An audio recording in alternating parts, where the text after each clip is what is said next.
વચનામૃત ક્રમાંક 19 700 મહાનીતિ વાક્ય 385 તેમાં પરમ કૃપાળુ દેવે લખ્યું, ક્રિયાની કાંઈ જરૂર નથી. ક્રિયાની કાંઈ જરૂર નથી. કૌંસમાં પરમહંસ. ક્રિયાની કોને જરૂર નથી? પરમહંસ. એટલે જે આત્માઓ પોતાના સ્વરૂપમાં જ રમે છે તેને પરમહંસ કહ્યા છે. એવા મહાત્માને કોઈ બાહ્ય ક્રિયાની જરૂર નથી. સમય સાર. સમય એટલે આત્મા. એ જ સારરૂપ છે. એવો જેનો આત્મા સમય સારમય બની ગયો, આત્મામાં જ રમણતા કરનાર થઈ ગયા, એવા મહાત્માઓને બાહ્ય ક્રિયાની આવશ્યકતા નથી. ઉડતું આત્મમગ્ન પુરુષો બાહ્ય આવે ક્રિયાના વિકલ્પો કરે તો એ ઊંચી દશામાંથી નીચી દશામાં આવે. કેમ કે ક્રિયામાં વિકલ્પ છે અને આત્મ સ્વરૂપમાં વિકલ્પ નથી. પ્રતિક્રમણની ક્રિયા છે તે પાપથી પાછા હટવા માટે છે. સામાયિક છે તે સમભાવ લાવવા માટે છે. તપ છે તે ઈચ્છાઓને રોકવા માટે કરવામાં આવે છે. એવી ક્રિયાઓ કરીને જે મહાત્માઓને સહજ સ્વરૂપ પ્રાપ્ત થઈ ચૂક્યું છે તેને કોઈ આવી બાહ્ય ક્રિયા કરવાની જરૂર નથી. ઉદયાધીન એમનું વર્તન હોય, વિચરે ઉદય પ્રયોગ. એવા મહાત્મા પુરુષો બાહ્ય ક્રિયામાં જ લક્ષ્ય આપે તો ઉલટા પોતાના સ્વરૂપથી બહાર આવવાનું થાય. તે ઉપરથી નીચે આવવા જેવું છે. કારણ કે ક્રિયામાં વિકલ્પ ને આત્મ સ્વરૂપનો નિર્વિકલ્પ છે. એવા મહાત્માઓને લોકો ઓળખી શકતા નથી. જે આવી બધી ક્રિયાઓ તપ જપ આદિની કરીને પોતાના સ્વરૂપમાં રમણતા કરી લીધી. બધી ક્રિયા શા માટે કરવાની છે? કે આપણો આત્મા સ્વસ્વભાવમાં આવે. તો જેણે બધું પાપ રોકી સમભાવ મેળવી લીધો અને બધી ઈચ્છાઓને જેણે રોકી લીધી, તો તે એવા મહાપુરુષોને આવી ક્રિયા કરવાની જરૂર નથી. સહેજે ઉદયાધીન આવે ઉદયમાં તો કરે, બાકી એમને કંઈ ઉદીર્ણા કરીને એવી ક્રિયાઓ કરવાની જરૂર નથી. શ્રી યશો વિજયજી મહારાજ એમનું દ્રષ્ટાંત છે. ડભોઈમાં હતા. ત્યાં ઊંચી આત્મદશા પ્રાપ્ત થવાથી સ્વરૂપમાં તન્મય રહેતા. તેને લોકો ઓળખી શક્યા નહીં. એટલે એમ કહેવા લાગ્યા કે આ તો ગાંડા થઈ ગયા છે, સાધુ થઈને કંઈ ક્રિયા જ કરતા નથી. એટલે એમ માનીને એમને ઓરડામાં પૂરી દીધા. અંતે તો ત્યાં જ અંદર જ પોતે સમાધિપૂર્વક દેહનો ત્યાગ કર્યો. આમ આવા ઉચ્ચ કોટીના મહાત્માઓને જગતવાસી જીવો ઓળખી નથી શકતા. પરમ પૂજ્ય પ્રભુશ્રીનું દ્રષ્ટાંત. પ્રભુશ્રીજીએ એકવાર સભા મધ્યે એમ કહ્યું કે જ્ઞાની ભક્તિ કરે, જ્ઞાની ભક્તિ કરે, પછી પોતે જ ઉત્તર આપ્યો કે અશુભથી બચવા જ્ઞાની પણ ભક્તિ કરે. અશુભ ઉપયોગમાંથી શુભમાં આવવા માટે જ્ઞાની પણ ભક્તિ કરે. સ્વાધ્યાય કરે, ઉપદેશ આપે અથવા શાસ્ત્રોની રચના વગેરે પણ કરે. એ બધા શુભ ભાવ છે. શુભ ભાવ છે તે દંડ સમાન છે. જ્ઞાની માટે આવા શુભમાં પણ આવીને રહેવું તે દંડ સમાન છે. પણ કોના જેવું? જેમ કે 1 રૂપિયાનો દંડ કર્યો હોય 1 રૂપિયો જ, છતાં દંડ કહેવાય. પણ પોતાના સ્વરૂપમાં રમણતા કરવી તે અપરાધ નથી. તેથી ત્યાં કોઈ જાતનો દંડ ભરવો પડતો નથી. માટે પરમહંસને બાહ્ય ક્રિયાની કોઈ જરૂર નથી, એમ કૃપાળુ દેવે જણાવ્યું. કૃપાળુદેવ પોતે જ પોતાની દશા એક કાવ્યમાં આ પ્રમાણે જણાવે છે કે પોતે પરમહંસ જેવા છે એટલે એમનો ઉપયોગ ક્યાં રહે છે? તે પોતે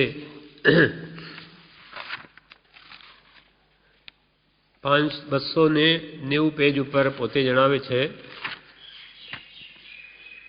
રાત્રિ ને દિવસ એક પરમાર્થ વિશેનું જ મનન રહે છે. કૃપાલદેવ પોતે લખે પત્રમાં, રાત ને દિવસ અમને એક પરમાર્થ વિશેનું જ મનન રહે છે. આહાર પણ એ જ છે, નિદ્રા પણ એ જ છે, શયન પણ એ જ છે, સ્વપ્ન પણ એ જ છે, ભય પણ એ જ છે, ભોગ પણ એ જ છે, પરિગ્રહ પણ એ જ છે, ચલન પણ એ જ છે, આસન પણ એ જ છે. અધિક શું કહીએ? હાડ માંસ અને તેની મજ્જાને એક જ એ જ રંગનું રંગન છે. એક રોમ પણ એનો જ જાણે વિચાર કરે છે. અને તેને લીધે નથી કંઈ જોવું ગમતું, નથી કંઈ સૂંઘવું ગમતું, નથી કંઈ સાંભળવું ગમતું, નથી કંઈ ચાખવું ગમતું, કે નથી કંઈ સ્પર્શવું ગમતું, નથી બોલવું ગમતું કે નથી મૌન રહેવું ગમતું, નથી બેસવું ગમતું કે નથી ઉઠવું ગમતું, નથી સૂવું ગમતું કે નથી જાગવું ગમતું, નથી ખાવું ગમતું કે નથી ભૂખ્યું રહેવું ગમતું, નથી અસંગ ગમતો કે નથી સંગ ગમતો, નથી લક્ષ્મી ગમતી કે નથી અલક્ષ્મી ગમતી એમ છે. તથાપિ તો પણ તે પ્રત્યે આશા નિરાશા કંઈ જ ઉગતું જણાતું નથી. તે હો તો પણ ભલે અને ન હો તો પણ ભલે, એ કંઈ દુઃખના કારણ નથી. દુઃખનું કારણ માત્ર વિષમાત્મા છે, અને તે જો સમ છે તો પછી સર્વ સુખ જ છે. એ વૃત્તિને લીધે સમાધિ રહે છે. કૃપાલને કોઈ ઈચ્છા નથી. હો તો ભલે, ન હો તો પણ ભલે, આમ હોય તો ઠીક, આમ હોય તો ઠીક નહીં, એવા કોઈ જાતના જેને વિકલ્પ નથી. સ્વરૂપમાં રમણતા છે. કૃપાલ કે આ કંઈ પણ વસ્તુ જગતની ભૌતિક છે, એ હોવી ન હોવી એથી કોઈ દુઃખ નથી. દુઃખ તો સાને લઈને છે, વિષમ આત્મા. આત્મા જો વિષમ છે, એટલે આત્મામાં જો રાગ દ્વેષના ભાવ છે તો એ દુઃખી છે. અને એ જ આત્મા જો સમ છે, સંભાવમાં છે, તો સર્વ સુખ જ છે. તો બધું જ સુખ છે. ગમે તેમ હો, દુઃખ પણ તેને સુખરૂપ ભાસે છે. એવી વૃત્તિ કૃપાલ કે અમારી રહે છે. એ વૃત્તિને લીધે સમાધિ રહે છે. આત્મ પરિણામો સ્વસ્થતા રહે. જેવા ઉદય આવે તે બધા એમને બધું જ સારું લાગે છે કે ભાઈ આ દુઃખ આવી ગયું, ખેદના પ્રસંગો આવે એવું પણ થતું નથી, અને સુખના પ્રસંગોમાં પણ જેને કોઈ હર્ષ થતો નથી. બધું જ જેને સમ છે, સમ એટલે સમાન ભાવવાળું છે. હવે એવો સંભાવ જેને છે તે મહાત્માઓ સદા સુખી છે. વળી પોતાની દશા કૃપાલદેવ આ બોલી ગયો. એ તો 224 પાન ઉપર હતું. હવે 290 પાન ઉપર બીજું કે છે કે એક પુરાણ પુરુષ અને પુરાણ પુરુષની પ્રેમ સંપત્તિ વિના અમને બીજું કાંઈ ગમતું નથી. કૃપાલદેવની કેવી દશા છે! અમને તો એક પુરાણ પુરુષ પરમાત્મા અને એના પ્રત્યે પ્રેમ ભાવ સિવાય અમને બીજું કંઈ ગમતું નથી. એક પુરાણ પુરુષ અને પુરાણ પુરુષની પ્રેમ સંપત્તિ વિના અમને કંઈ ગમતું નથી. અમને કોઈ પદાર્થમાં રુચિ માત્ર રહી નથી. અમને કોઈ પદાર્થમાં રુચિ માત્ર રહી નથી. કંઈ પ્રાપ્ત કરવાની ઈચ્છા થતી નથી કે ભાઈ આ વસ્તુ મારે જોઈએ, એવો કોઈ વિકલ્પ નથી. કંઈ પ્રાપ્ત કરવાની ઈચ્છા થતી નથી. વ્યવહાર કેમ ચાલે છે એનું ભાન નથી. જગત શું સ્થિતિમાં છે તેની સ્મૃતિ રહેતી નથી. કોઈ શત્રુ મિત્રમાં ભેદભાવ રહ્યો નથી. કોણ શત્રુ છે ને કોણ મિત્ર છે એની ખબર રખાતી નથી. અમે દેહધારી છીએ કે કેમ તે ત્યારે માંડ જાણીએ. અમે દેહધારી છીએ કે કેમ તે સંભાળીએ ત્યારે માંડ જાણીએ છીએ. બીજું તો શું, પણ અમારે આ શરીર છે કે નહીં એ પણ ખૂબ વિચારીએ ત્યારે ખ્યાલમાં આવે કે હો અમે દેહધારી છીએ, અમારે શરીર છે. એવી આત્માકાર સ્થિતિ છે. અમે દેહધારી છીએ કે કેમ તે સંભાળીએ ત્યારે માંડ જાણીએ છે અમારે શું કરવાનું છે તે કોઈથી કળાય તેવું નથી. અને બધાય પદાર્થથી ઉદાસ થઈ જવાથી ગમે તેમ વર્તીએ છે. વ્રત નિયમનો કંઈ નિયમ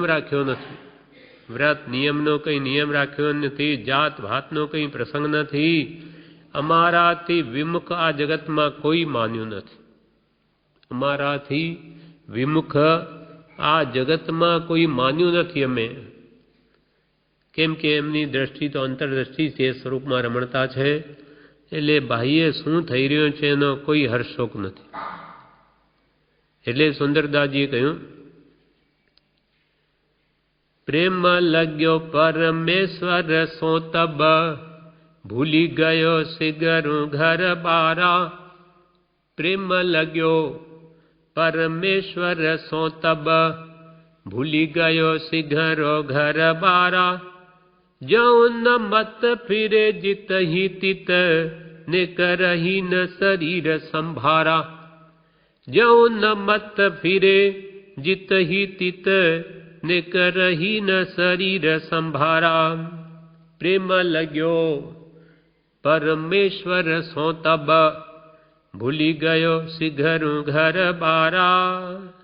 જૌ ન મત ફિરે જીત હી તિત, ને કરહી ન શરીર સંભારા.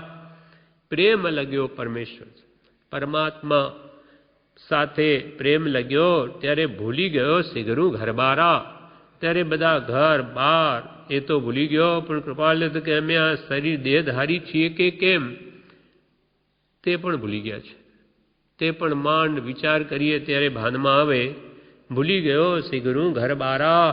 જો ઉન્મત્ત ફિરે જીત હી તિત, કોઈ ઉન્મત્ત થયેલો માણસ જેમ તેમ ફરે.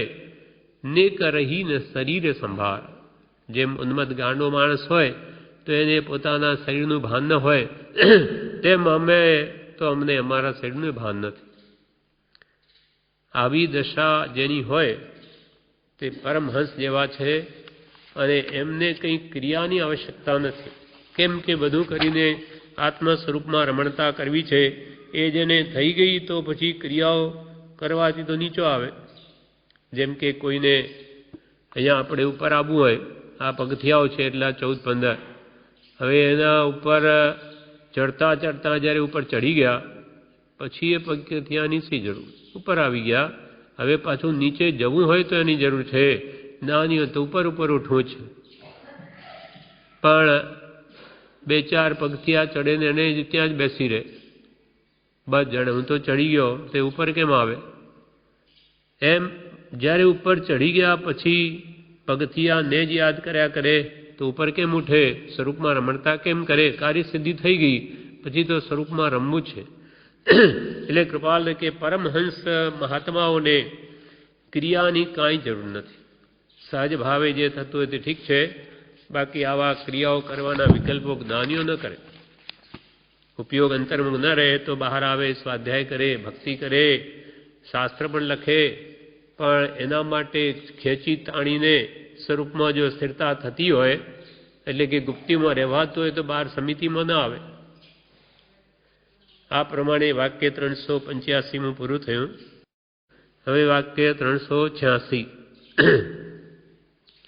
ધ્યાન વિના એકાંતે રહું નહીં. ધ્યાન વિના એકાંતે રહું નહીં.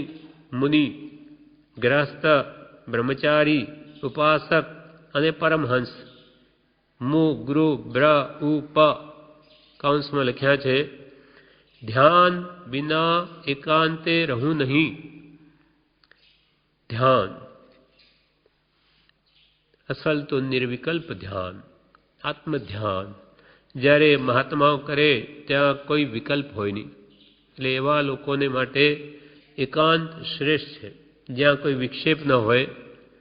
એટલે જ મહાપુરુષો ડુંગરોમાં કે જંગલોમાં વિશેષ રહે કે જ્યાં કોઈ જાતનો આત્મધ્યાનમાં વિક્ષેપ જ ના આવે. નિર્વિકલ્પ ધ્યાન તે જ્ઞાની પુરુષો કરે છે. જ્યારે મુમુક્ષુઓ માટે વિચારરૂપ ધ્યાન કરવા કહ્યું, ઔષધ વિચાર ધ્યાન. કેમ કે જ્યારે આત્મા જાણ્યો ન હોય ત્યાં સુધી કોનું ધ્યાન કરે? એટલે મહાપુરુષો કે ત્યાં સુધી તમે સત્પુરુષના વિચારોની ધ્યાન કરો. એમણે શું કહ્યું એના ઉપદેશને વિચારો. એટલે આત્મભ્રાંતિ સમ રોગની, સદગુરુ વૈદ્ય સુજાણ, ગુરુ આજ્ઞા સમ પથ્યની ને ઔષધ વિચાર ધ્યાન. આપણા માટે વિચારરૂપ ધ્યાન. જ્યારે વિષય કસાય વડે ચિત્ત ભ્રમિત હોય ત્યારે એકાંતમાં રહું નહીં, પણ સત્સંગ કરું. કૃપાલદેવી શું કહ્યું? ધ્યાન વિના એકાંતે રહું નહીં. જો હું સત્પુરુષના વચનમાં લીન નથી કે આત્માને ઓળખ્યો નથી તો એકલો ધ્યાનમાં રહીને શું કરીશ? વિકલ્પો થશે. ધ્યાન કંઈ થાય નહીં, વિકલ્પ કર્યા કરશે. એટલે જ્યારે ચિત્ત વિષય કસાયથી ભ્રમિત હોય તે વખતે હું એકાંતમાં નહીં રહું તો વિશેષ વિકલ્પો ઉઠશે, પણ સત્સંગ કરું. વિષય કસાય મંદ હોય અને સ્વરૂપ ચિંતન કરવું હોય કે સત્પુરુષના વચનનું વિચારવું ધ્યાન કરવું હોય તો એકાંતમાં રહું કે જેથી વિક્ષેપ ઓછો રહે. ધ્યાન વિના, કૃપાલ કે ધ્યાન વિના એકાંતે રહું નહીં. કૃપાલે 357 પાન ઉપર આ વિશે ધ્યાન વિશે લખે છે. ધ્યાનના ઘણા પ્રકાર છે. ધ્યાનના ઘણા પ્રકાર છે. સર્વમાં શ્રેષ્ઠ એવું તો આત્મા જેમાં મુખ્યપણે વર્તે છે તે ધ્યાન કહેવાય છે. ધ્યાનના ઘણા પ્રકાર છે, પણ સર્વશ્રેષ્ઠ ધ્યાન કયું? તો કે આત્મધ્યાન. તે સર્વશ્રેષ્ઠ છે. ધ્યાનના ઘણા પ્રકાર છે. તે સર્વમાં શ્રેષ્ઠ એવું તો આત્મા જેમાં મુખ્યપણે વર્તે છે તે ધ્યાન કહેવાય છે. અને એ જ આત્મધ્યાનની પ્રાપ્તિ ઘણું કરીને આત્મજ્ઞાનની પ્રાપ્તિ વિના થતી નથી. એટલે જેને આત્મજ્ઞાન ન થયું હોય તેને આત્મધ્યાન ન થઈ શકે. એ જ આત્મધ્યાનની પ્રાપ્તિ ઘણું કરીને આત્મજ્ઞાનની પ્રાપ્તિ વિના થતી નથી. અને એવું જે આત્મજ્ઞાન તે કેવી રીતે પ્રાપ્ત થાય? તો કે તે આત્મજ્ઞાન તે યથાર્થ બોધની પ્રાપ્તિ સિવાય ઉત્પન્ન થતું નથી.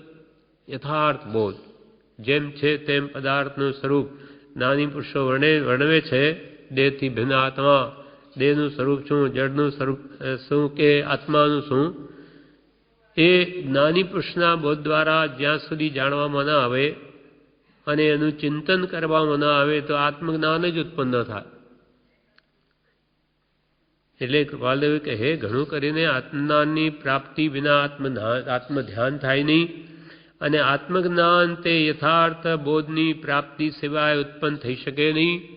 અને તે યથાર્થ બોધની પ્રાપ્તિ ઘણું કરીને ક્રમે કરીને ઘણા જીવોને થાય છે. અને તેનો મુખ્ય માર્ગ તે બોધ સ્વરૂપ એવા જ્ઞાની પુરુષનો આશ્રય કે સંગ અને તેને વિશે બહુમાન પ્રેમ એ છે. એટલે કે આત્મજ્ઞાન વિના આત્મધ્યાન થઈ શકે નહીં. આત્મજ્ઞાન મેળવવા માટે યથાર્થ બોધની જરૂર છે. યથાર્થ બોધ કોના દ્વારા મળે? તો કે તે જ્ઞાની પુરુષ દ્વારા જ મળી શકે. જ્ઞાની પુરુષ દ્વારા એને સત શું અસત શું જાણવામાં આવે. એટલે જ્ઞાની પુરુષનો એને આશ્રય હોય, સંગ હોય, શ્રદ્ધા હોય, એમના પ્રત્યે પ્રેમ હોય, એટલે કે ભક્તિ હોય કે બહુમાન હોય તો જ એ જ્ઞાની પુરુષનો આશ્રય કરી શકે. એના પ્રત્યે વિશ્વાસ હોય તો જે બોધ એના હૃદયમાં ઉતરે. અને જ્ઞાની પુરુષનો તેવો સંગજીવને અનંત કાળમાં ઘણીવાર થઈ ગયો છે. તો કે જ્ઞાની પુરુષના બોધ વિના આત્મજ્ઞાન થાય નહીં. તો કે કોઈ કાળે જ્ઞાની પુરુષનો સંગ નથી થયો અનંતકાળના પરિભ્રમણમાં? તો કે અનંત ઘણી વાર થઈ ગયો છે. આપણે પૂર્વે પણ અનેક વાર જ્ઞાની પુરુષના સમાગમમાં આવી ચૂક્યા છે. તો પછી કેમ આત્મજ્ઞાન ન થયું? તે અહીંયા કારણ કે છે. તથાપી આ પુરુષ જ્ઞાની છે માટે હવે તેનો આશ્રય ગ્રહણ કરવો એ જ કર્તવ્ય છે એમ જીવને આવ્યું નથી. ભલે ભગવાન તીર્થંકરોની સભામાં જઈ આવ્યો, પણ એ ભગવાન પ્રત્યે આ પરમાત્મા છે એમની કહેલી વાત માનવી જોઈએ, તે પ્રમાણે જ કરવું જોઈએ એવું જીવને આવ્યું જ નથી, વિશ્વાસ ના આવ્યો, તે પ્રમાણે વર્ત્યો જ નથી. એટલે કૃપાલ કે માટે હવે તેનો આશ્રય ગ્રહણ કરવો.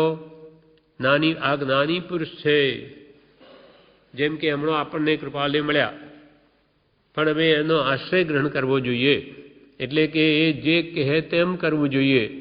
પણ એવું જીવને જો હમણાં પણ ના આવે તો આ યોગ પણ નિષ્ફળ જાય.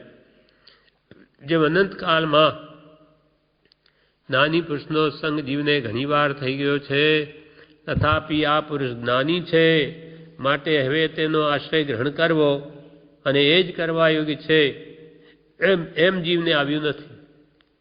અને તે જ કારણ જીવને પરિભ્રમણનું થયું છે એમ અમને તો દ્રઢ કરીને લાગે છે. કૃપાલે અમને તો કે દ્રઢ કરીને એ જ લાગે છે કે અનંતકાલથી આ જીવ પરિભ્રમણ કેમ કરી રહ્યો, તો કે જ્ઞાની મળ્યા છતાં એને જ્ઞાની માન્યા નથી, શ્રદ્ધા નથી. તે મળે તે સુણીએ તે શ્રદ્ધે જ છૂટવાની વાર્તાનો આત્માથી ભણકાર થશે.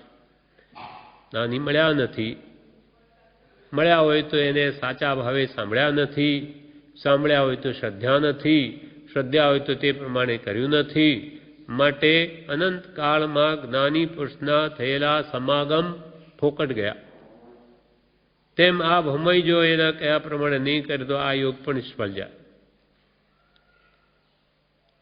તથાપિ આ પુરુષ જ્ઞાની છે, માટે હવે તેનો આશ્રય ગ્રહણ કરવો એ જ કર્તવ્ય છે એમ જીવને આવ્યું નથી. અને તે જ કારણ જીવને પરિભ્રમણનું થયું છે એમ અમને તો દ્રઢ કરીને લાગે છે. હવે બોધામૃત ભાગ 1માં આના વિશે જણાવે છે. કૃપાલદેવ કહ્યું ધ્યાન વિના એકાંતે રહેવું નહીં, તેના વિશે કહે છે.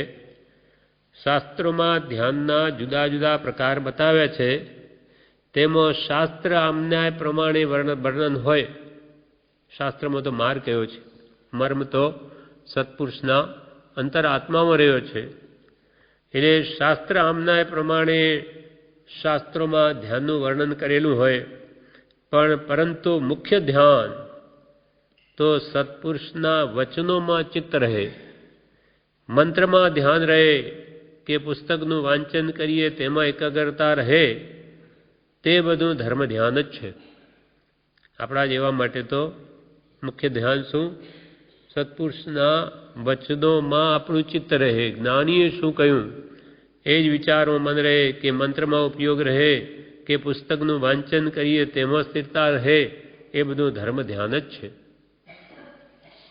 અમુક અમુક પ્રકારે અમુક આસનથી જે થાય તો ઠીક એવું કંઈ નથી કે ભાઈ આ સત્પુરુષના વચનો વાંચીએ એટલે અમુક પ્રકારે બેસીએ તો જ થાય ચિંતન, બીજી રીતે ન થાય એવું કંઈ નથી. બીમાર હોય તો સૂતો સૂતો પણ થઈ શકે. અમુક પ્રકારે અમુક આસનથી જે ધ્યાન થાય તો ઠીક એવું કંઈ નથી. કશાય ઉપર સંસારનો બધો આધાર છે. આ બધા સંસાર વધવો કે ઘટવો એ તો આપણા કશાય ભાવ ઉપર આધાર છે. આપણા ભાવો ક્યાં રહે છે, કેવી રીતે તીવ્ર મંદ કે મંદતર શું છે, તે પ્રમાણે કશાયની તીવ્રતા કે મંદતા ઉપર સંસારનો આધાર છે. કશાય તીવ્ર છે તો હજુ અનંત સંસાર રજૂવું પડશે, કશાય મંદ છે તો સંસારમાં ઘણો ઓછો કાળ રહેવું પડશે. એટલે કશાય ઉપર સંસારનો બધો આધાર છે. અંતરાત્મા કશાય નિવારવાનું જ કાર્ય કર્યા કરે છે. જ્ઞાની પુરુષ અંતરાત્મા એટલે જ્ઞાની પુરુષ, જેને જ્ઞાન નથી થયું તે બધા બહિરાત્મા. જ્યારે જ્ઞાની પુરુષો અંતરાત્મા છે તો હંમેશા કશાયો કેમ ઘટે એ જ પુરુષાર્થમાં હોય છે. ફરતા ફરતા એમાં મન રહે તો તે ધ્યાન જ છે. ભલે હાલતો ફરતો હોય પણ એનો ઉપયોગ જ્ઞાની પુરુષના વચનના આશયમાં કે એમાં એ જ વિચારમાં હોય તો ત્યાં પણ ધ્યાન છે. હરતા ફરતા એમાં મન રહે તો ધ્યાન જ છે. અભ્યાસની ખાસ જરૂર છે. અભ્યાસ વિના કંઈ નહીં થાય. અભ્યાસની ખાસ જરૂર છે. પરમ કૃપાળુ દેવને ઘણા ભવનો અભ્યાસ હતો એટલે સહેજે ધ્યાનમાં જ રહેતા હતા. કૃપાળુ દેવને તો અનેક ભવની સાધના, એટલે એ તો વેપારમાં બેઠા હોય તે વખતે પણ ધ્યાનમાં જ, એ ધ્યાન છૂટતું નથી. એટલે ગાંધીજીએ કહ્યું કે લાખોના સોદાની વેપારની વાત કરી અને તરત જ જે ધ્યાનમાં લીન થઈ જાય તો એ જાત વેપારીની નહીં પણ તત્વજ્ઞાનીની છે. એટલે કૃપાલુની અનેક ભાવનો અભ્યાસ હોવાથી એને એ પદાર્થોમાં રુચિ નથી, પણ ઉદ્યાધીન બધું કરવું પડે છે એટલે બધું ઉપલક દ્રષ્ટિએ થાય છે. એટલે એકવાર દુકાનમાં બેઠા છે અને આત્મધ્યાનમાં લીન થઈ ગયા. એટલામાં કોઈ નોકરે કાગળ લાવીને કે સાહેબ આ કાગળનું શું કરવું છે? એટલે કૃપાળને ધ્યાનથી બહાર આવવું પડ્યું. એટલે શું બોલ્યા કે એના કરતો માથું કાપી નાખ્યું હોત તો દુઃખ નહીં થાત, પણ મેં આત્મધ્યાનમાં તન્મયાકાર સ્વરૂપમાં મગ્ન હતા અને એને તોડી નાખ્યું એ દુઃખ લાગે છે. એવો સહજ જ ઉપયોગ જેનો એ છે કે ગમે ત્યાં એવાઓને ધ્યાન લાગી શકે. કૃપાલુને ઘણા ભાવનો અભ્યાસ હતો એટલે સહેજે ધ્યાનમાં જ રહેતા હતા. સત્સંગ વિના ધ્યાન તે તરંગ રૂપ થઈ પડે છે. ધ્યાન કરવા બેસે તો મન ક્યાંય તરંગમાં ચડી જાય. હવે આત્મા જાણ્યો નહીં તો આત્માનું ધ્યાન શું કરે? અને કે હું તો ધ્યાન કરું. એટલે સત્સંગ વગર ધ્યાન તરંગરૂપ થઈ પડે. ધ્યાન કરવા બેસે ને જાય મન ક્યાંય તરંગોમાં ચડી જાય. ધ્યાન કરવાની ઈચ્છા હોય તો પ્રથમ ધ્યાન સમજવું જોઈએ. ધ્યાન એટલે શું એની વ્યાખ્યા પૂરેપૂરી સમજવી જોઈએ. અને આત્મ સ્વરૂપને ઓળખીને બધા આત્માને સમાન દ્રષ્ટિથી જોઈ પછી ધ્યાન કરશો તો જે ધ્યાનની ઈચ્છા તે પૂરી થશે. પહેલાં તો પોતાના આત્મ સ્વરૂપને ઓળખો કે હું કોણ છું, દેહથી ભિન્ન છું અને જગતમાં રહેલા બધા આત્માઓ મારા જેવા જ છે, એમાં કોઈ ફર્ક નથી. એમ પૂરેપૂરું વિચારીને પછી તમારા આત્માનું કે ચિંતન કરશો તે તો તમારે ધ્યાનની ઈચ્છા પૂરી થશે. બાકી આમના આમ ખાલી કે હું તો ધ્યાન કરું તો વિકલ્પો થશે, તરંગો ઉઠશે, પણ આત્માનું ધ્યાન નહીં થાય, ચિંતવન પણ નહીં થાય. કોઈના દોષ જોવા નથી. સમજણપૂર્વક ધ્યાન થાય તો શુક્લ ધ્યાન થાય એવું છે. સમજીને ધ્યાનનું સ્વરૂપ સમજીને આત્મધ્યાનના વિચારો કરવા જોઈએ.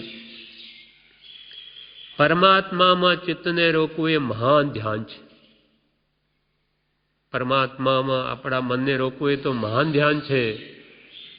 જે ધ્યાન છૂટે નહીં તે શુક્લ ધ્યાન કહેવાય છે. એટલે કે મોક્ષ આપે એવું ધ્યાન. શુક્લ ધ્યાનમાં આત્મા શ્રેણી માંડી લીધી તે શુક્લ ધ્યાન શ્રેણીમાં જ આવે અને એને એક અંતર્મૂર્તમાં તો કેવલનાન પમાડી દે. અને જ્યાં એકાગ્રતા પૂરેપૂરી હોય ત્યાં જ આવું ધ્યાન થઈ શકે.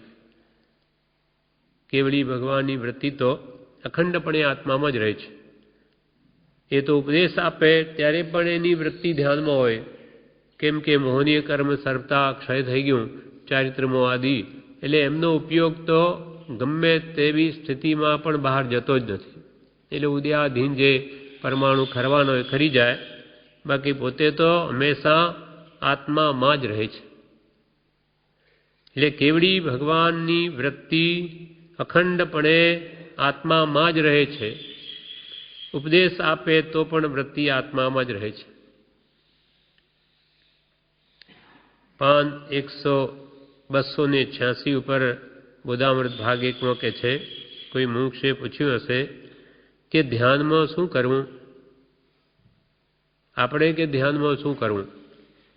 ત્યારે પૂજ્યશ્રી કહે ઔષધ વિચાર ધ્યાન એમ કહ્યું છે. આપણા માટે તો ઔષધ વિચાર ધ્યાન એમ કહ્યું છે. એટલે પ્રથમ આત્મા છે, આત્મા મને દેહથી ભિન્ન લાગે છે કે કેમ એ વિચારવું, તે ધ્યાન છે.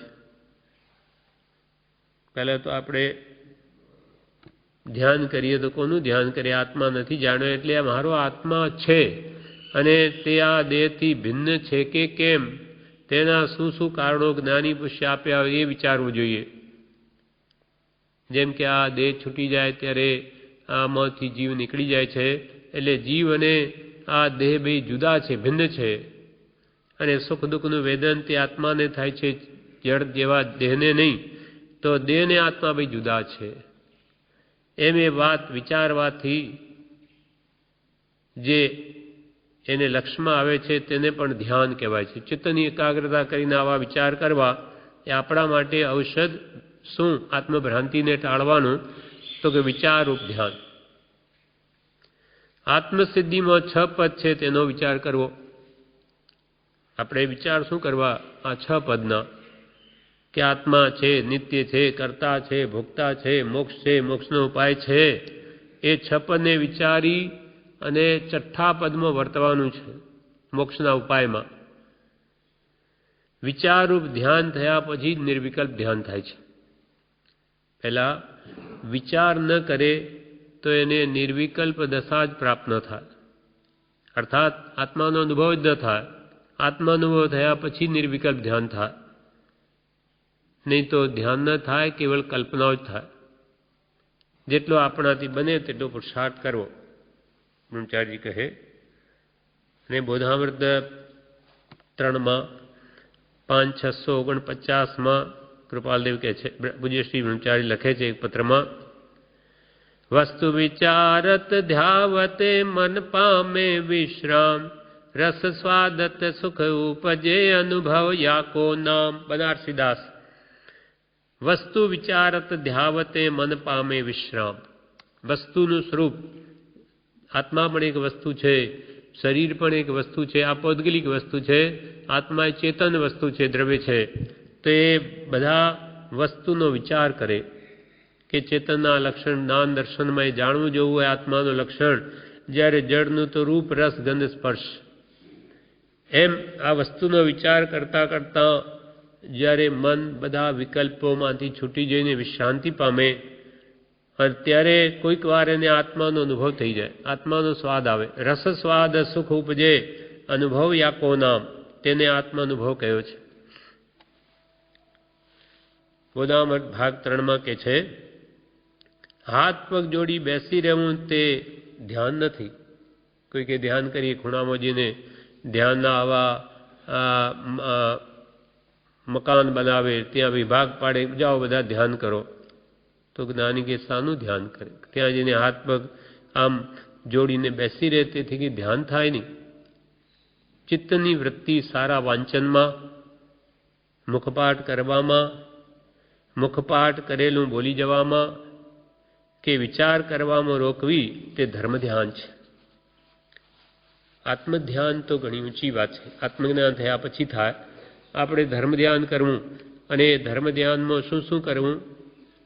તો કે એકાંતમાં બેસી જ્યાં વિક્ષેપ ન હોય અને સત્પુરુષના વચનો વાંચવા, વિચારવા, મુખપાઠ કરવા કે બોલી જવા કે ભક્તિ કરવી, એ બધું ધર્મ ધ્યાન છે.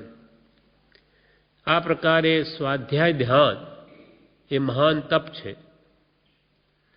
આત્મા સંબંધી જ્ઞાની પુરુષે જે 6 પદના પત્રમાં કે આત્મસિદ્ધિ કહેલ છે તેનો વિચાર કરી શુદ્ધ બુદ્ધ ચૈતન્ય ઘન સ્વયં જ્યોતિ સુખધામ, બીજું કહીએ કેટલું કર વિચાર તો પામ, એવી કડીઓમાં મનને રોકવું. કે આપણો આત્મા તો શુદ્ધ છે, પરમાત્મા જેવો. બુદ્ધ એટલે અનંત જ્ઞાનથી યુક્ત છે, ચૈતન્ય ઘન પિંડ છે, સ્વયં જ્યોતિ સ્વરૂપ છે, સુખધામ સુખનું જ ઘર છે. કૃપાલ કે બીજું કેટલું કહીએ તમને? જે કંઈ પણ 117 ગાથામાં કહેવાનું હતું તે કહી દીધું. હવે તું એ સંબંધી વિચાર કર તો તને પણ એની પ્રાપ્તિ થાય. કર વિચાર તો પામ, એવી કડીઓમાં મનને રોકવું. મંત્રમાં ચિત્તને રોકવું તે પણ ધ્યાન છે. એકાંતમાં બેસીને બધા વિકલ્પોને છોડી દઈ સ્વરૂપ ચિંતન કરવું મંત્રમાં, તો એ પણ ધ્યાન છે. પરમ કૃપાલદેવના ચિત્રપટ આગળ બેસી તેમના ગુણો, પરોપકાર, આત્મલીનતા, અસંગતા, પરમાર્થ ચિંતન વગેરે જીવન કલામાંથી જે વાંચ્યું હોય તેના વિચાર વડે પરમ કૃપાલદેવમાં લીનતા કરવી તે પણ ધ્યાન છે. આ રૂપસ્થ ધ્યાન. કૃપાલદેવની ચિત્રપટ કે પ્રતિમા આગળ બેસી અને એમના ઉત્તમ ગુણો વિચારવા, કે એનો આત્મા કેવા કેવા જેના અંદર ગુણો હતા, કેવો પરોપકાર હતો, કેવી આત્મામાં અદ્ભુત લીનતા હતી, કેવી અસંગતા જેને પ્રાપ્ત કરી હતી, તેવું નિર્મોહીપણું જેને મેળવ્યું હતું, અને એવા વિચાર કરવા, તે પરમાર્થ ચિંતન વગેરે કૃપાલદેવની કેવી અદ્ભુત અધ્યાત્મ દશા હતી. એવું આપણે જ્યાં જ્યાં એમના વિશે વાંચ્યું હોય તે કૃપાલદેવ આગળ બેસીને જો વિચારીએ, એમાં આપણી વૃત્તિને રોકીએ આવા વિચારોમાં, તો એ પણ ધ્યાન છે.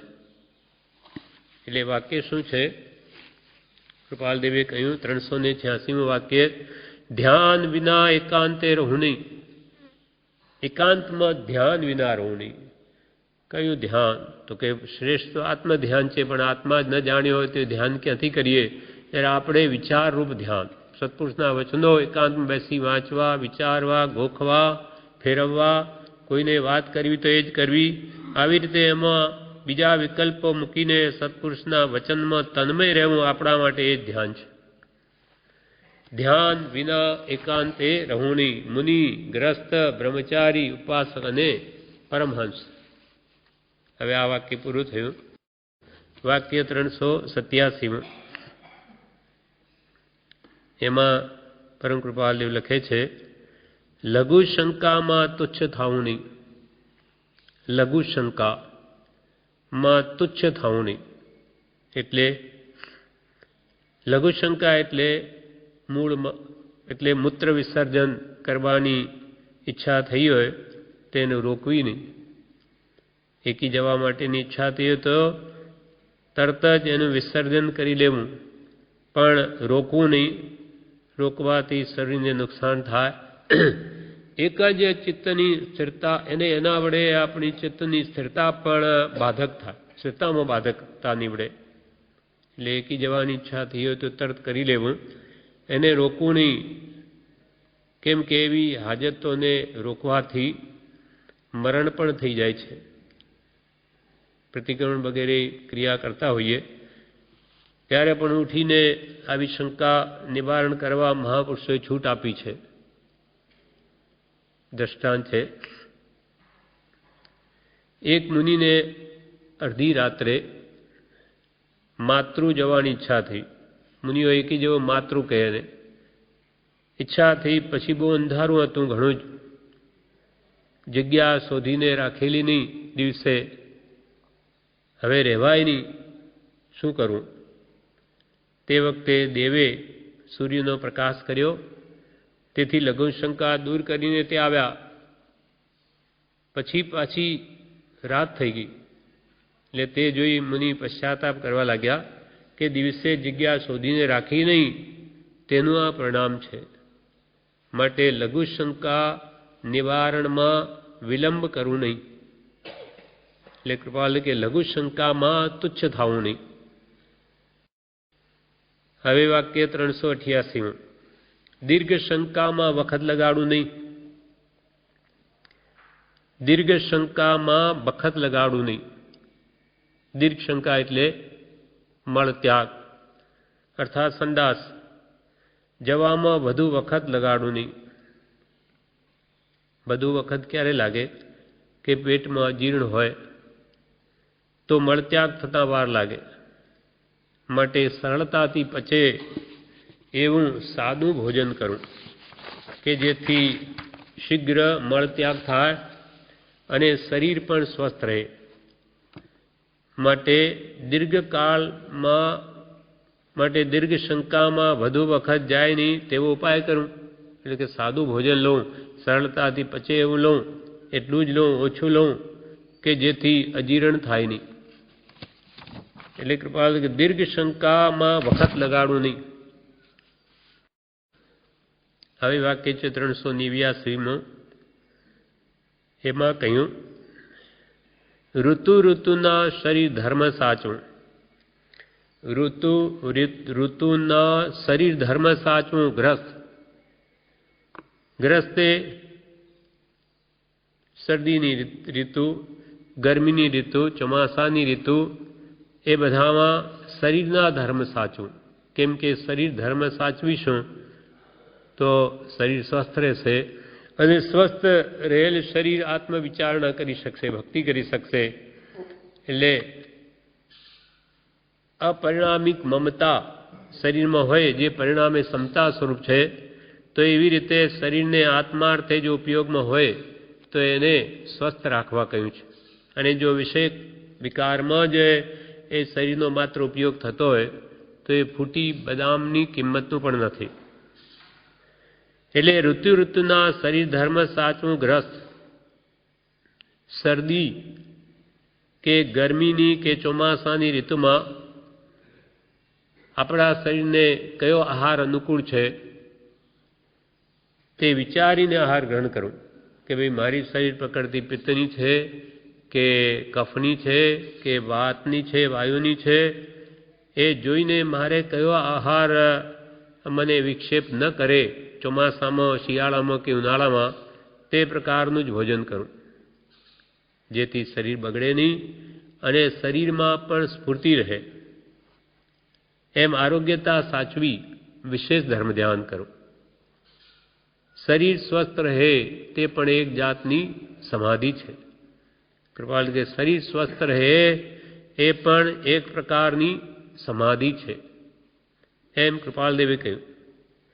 કેમ કે સ્વસ્થ શરીર હોય તો જ સ્વસ્થ વિચાર કરી શકે, નહીં તો એટલી બધી ઊંચી દશા આપણી છે નહીં કે ગમે તેવી વ્યાધિ, દુઃખ, પીડા આવી અને આપણો ઉપયોગ આત્માર્થમાં રહી શકે એટલી આપણી દશા નથી.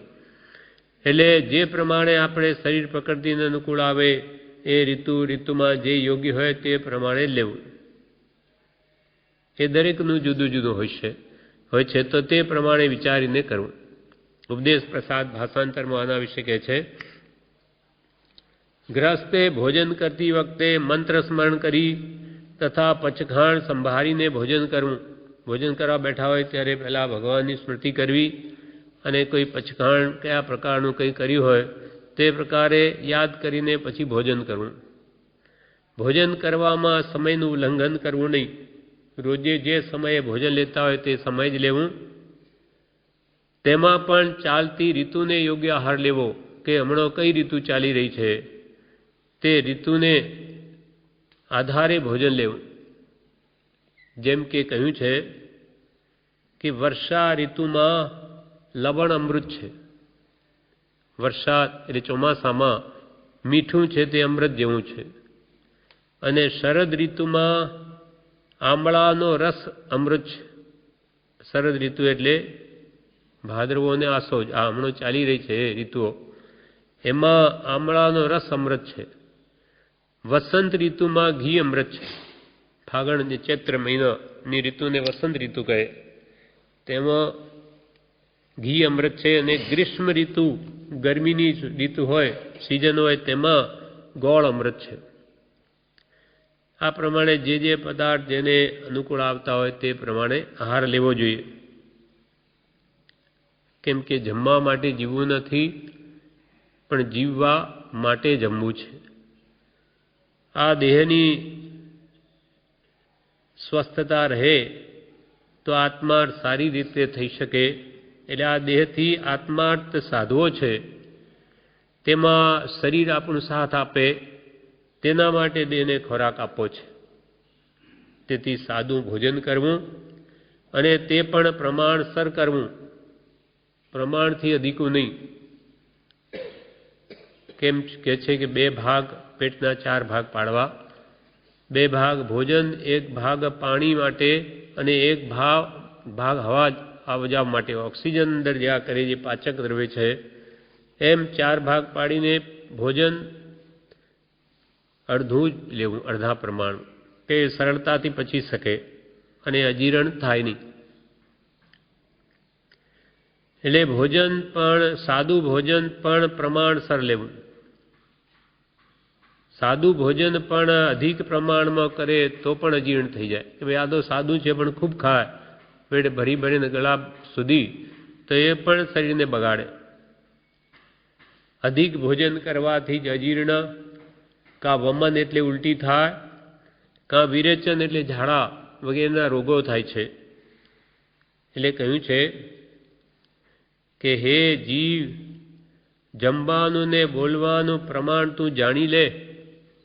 હે જીવ, જમવાનું અને બોલવાનું પ્રમાણ તું જાણી લે, કારણ કે અતિ આહાર કરવાનું ને અતિ બોલવાનું પરિણામ દારૂણ આવે છે. બે ખરાબ છે. ખૂબ ખાય તો અજીર્ણ થાય અને મરણ પણ થઈ જાય. માણસો વિશેષ ખાવાથી મર્યા છે, પણ ઊણા રહેવાથી મર્યા નથી. ઓછું ખાય તે થઈ મૃત્યુ ન થાય, પણ વધારે આસક્તિના કારણે ખાય તો કેટલાય મર્યા છે.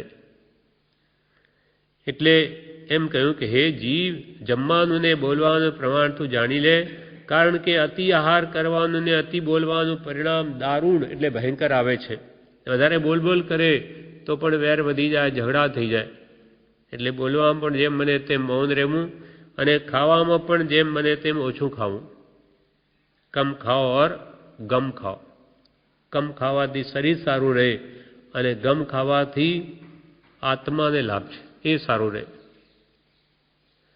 વળી કહ્યું છે હિતકારી, મિત એટલે માપસર, અને પક્વ એટલે સારી રીતે પકાવેલું ભોજન કરવું, અને ડાભે પડખે સુનાર, હંમેશા ચાલવાની ટેવવાળો, દસ્ત પેશાબને નહીં રોકનાર, અને સ્ત્રીને વિશે મનને વશ રાખનાર એવો પુરુષ સર્વ રોગોને જીતે છે.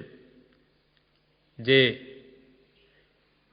આહાર કેવો લે, પોતાના શરીરને અનુકૂળ આવે તેવો, મિત માપસર, ઓછો, પક્વ એટલે ભોજન બરોબરનું પક્વ પાકેલું લે, જેથી આંતરડાને જોર ન પડે, અને ડાબે પડકે સુનાર હોય, હંમેશા ચાલવાની ટેવવાળો હોય, દસ્ત એટલે ઝાડો પેશાબને રોકે નહીં એવો હોય, અને સ્ત્રીને વિશે મનને સંયમ રાખનારો હોય, તે પુરુષ રોગોને જીતે છે. આ પ્રમાણે 389માં વાક્યમાં કૃપાલદેવે કહ્યું, ઋતુના શરીર ધર્મ સાચવું. આ પ્રમાણે 389 વાક્ય પૂરા થયા. વિશેષ આગળના આવતીકાલે લઈશું.